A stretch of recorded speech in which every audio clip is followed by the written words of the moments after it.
मजहर अब्बास साहब, बड़े दिनों के बाद आप पैनल पर हमें ज्वाइन करें, आपसे गुफ्तगू का आगाज़ करेंगे। देखिए, फैसला तो वो खुद करेंगी, लेकिन खामोशी अगर किसी मसलहत का नतीजा है, जाहिर है फिर आप जो सियासत कर रही हैं वो सियासत अपने आप को या अपनी फैमिली को बचाने के लिए कर सकती हैं। लेकिन अगर आप इसलिए खामोश हैं कि आप गवर्नमेंट को कंफ्यूज करना चाहती हैं, गवर्नमेंट को मुश्किल में डालना चाहती हैं, कि जिस तरह आपने ख़ुद कहा कि जब मैं बोलती हूँ तो गवर्नमेंट परेशान होती है, जब मैं खामोश होती हूँ तो गवर्नमेंट परेशान होती है, तो मेरा ख्याल है कि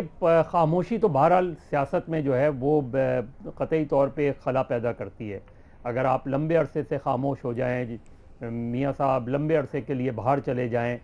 तो ये सियासत जो है ये मेरा ख्याल है आवाम को आपसे दूर कर देती है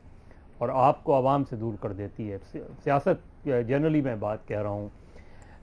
कल जो कुछ हुआ उसकी मेरा ख्याल है उसका फॉरेंसिक ज़रूर होना चाहिए, क्योंकि पत्थर लगा, ईंट लगी, लेज़र गन से फायर हुआ, ये जो इल्ज़ामात लग रहे हैं और जो बातें हो रही हैं उसका एक इंडिपेंडेंट फॉरेंसिक हो जाना चाहिए। ये अलग बात है कि जो बुलेट प्रूफ गाड़ी होती है ये आम से पत्थर से तो उस पर निशान नहीं पड़ता, और जितना गहरा निशान नज़र आया है वो तो नहीं पड़ता, लेकिन फिर भी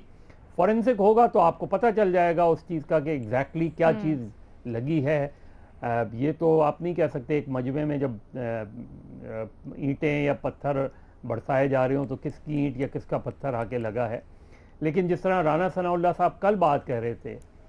अगर ये लेज़र गन वाली बात है तो लेज़र गन की बात की तस्दीक करना ज़्यादा, तस्दीक या तरदीद होना ज़्यादा मुश्किल काम नहीं है अगर सही तरह से उसकी तहकीकात हो जाए। तो उस पूरे वाक़े की एक गैर जानिबदार तहकीकात ज़रूरी है। बिल्कुल इसी तरह जिस तरह फ़याज़ुल हसन चौहान साहब ने जो बातें की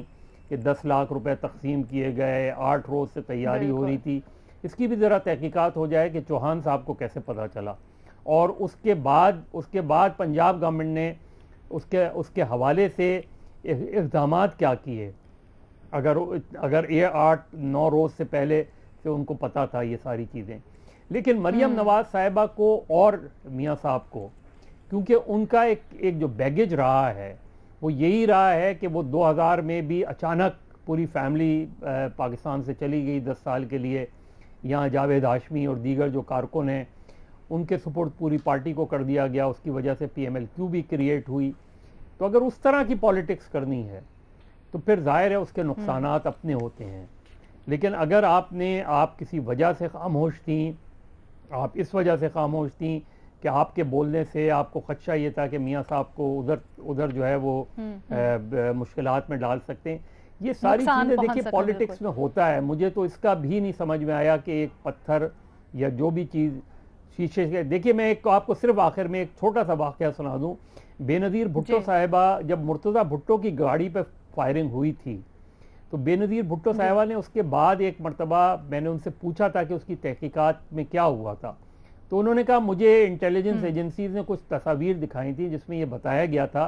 कि गोली जो है वो ऊपर से आई थी और छत जो गाड़ी की छत है उसको चीरती हुई चली गई थी।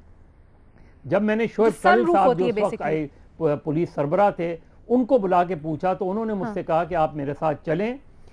साथ चलें, मैं आपको गाड़ी दिखाता हूँ, गाड़ी में ऊपर से कहीं गोली नहीं आई। तो इस तरह भी इस लेवल पे भी जो है आपके चीफ एग्जीक्यूटिव या गवर्नमेंट को कंफ्यूज किया जा सकता है गाड़ी के मामलात में। तो मेरा ख्याल है उसकी तहकीकात जरूर होनी चाहिए। बाकी मरियम नवाज पार्टी की अपनी मसलहत होती है कि वो सियासत में खामोशी इख्तियार करते हैं या एहतजाज का रास्ता इख्तियार करते हैं। ठीक है जी, गैर जानिबदार तहकीकात होनी चाहिए, खामोशी की उनकी अपनी वजूहात हैं, उसके ऊपर देखिए।